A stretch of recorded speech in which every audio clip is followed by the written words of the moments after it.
संत समाज शामिल हुआ।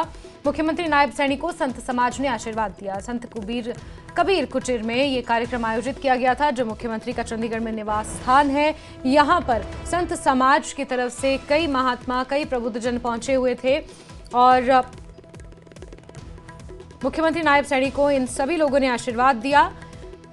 मुख्यमंत्री ने इन सभी का स्वागत किया, सत्कार किया, इनसे आशीर्वाद लिया और तस्वीरें संत कबीर कुटीर, जो चंडीगढ़ में मुख्यमंत्री नायब सैनी का निवास स्थान है, वहां से आप देख रहे हैं।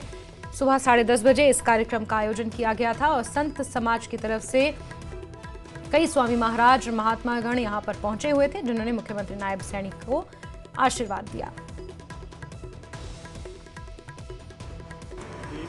आप सब पूज्य संतों के आशीर्वाद के आधार पर हमारे मुख्यमंत्री जी श्रीमान नायब सिंह जी तथा यहाँ के जो भी शासन प्रशासन में हैं, उन सबको सही दिशा मार्गदर्शन और उन सबके सक्रिय भूमिका सही दिशा में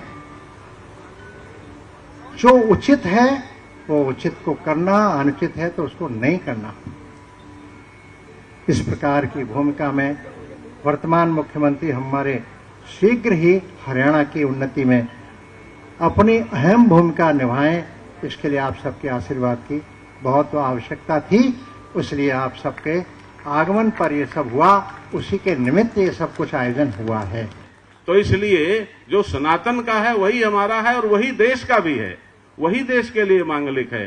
तो अब तो यदि ये संत शक्ति जुड़ गई है तो अब तो इस देश से भाजपा जाने वाली नहीं है, ये मैं आपको वचन देता हूं। आज का एक कार्यक्रम है, हमने पूछा जब तो मुख्यमंत्री नायब जी ने कहा कि ये कार्यक्रम संतों का आशीर्वाद लेने का ये जो कार्यक्रम है और ये सारी व्यवस्था है, ये व्यवस्था वो किसी सरकारी खर्च से नहीं, उन्होंने कहा कि वो मैं अपने व्यक्तिगत भाव से, पारिवारिक उससे कर रहा हूं, ये सरकारी कोष से नहीं कर रहा। ये हृदय से शुभकामना माननीय मुख्यमंत्री नायब जी के लिए, उनके सभी सहयोगियों के लिए। हरियाणा प्रदेश के 2,80,00,000 लोगों के लिए आप लोगों का आशीर्वाद मिल रहा है। मैं बहुत सौभाग्यशाली हूं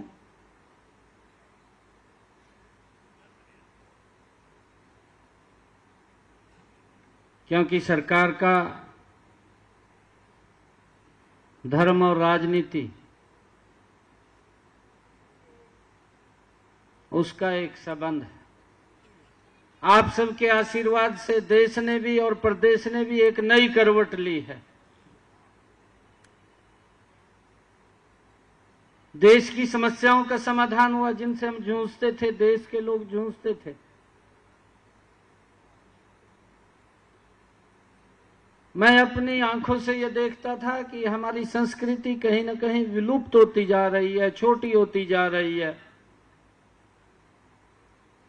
और पिछले 10 वर्षों में वो अंकुरित हो करके दोबारा फिर एक वट के वृक्ष की तरफ जा रही है।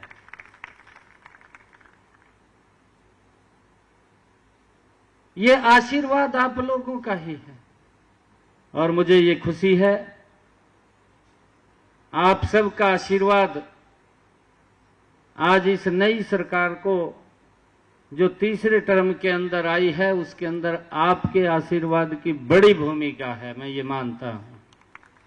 मैं आज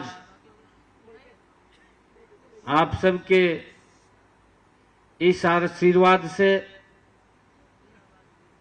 आदरणीय मोदी जी के साथ मिलकर के हरियाणा को तीव्र गति से आगे बढ़ाने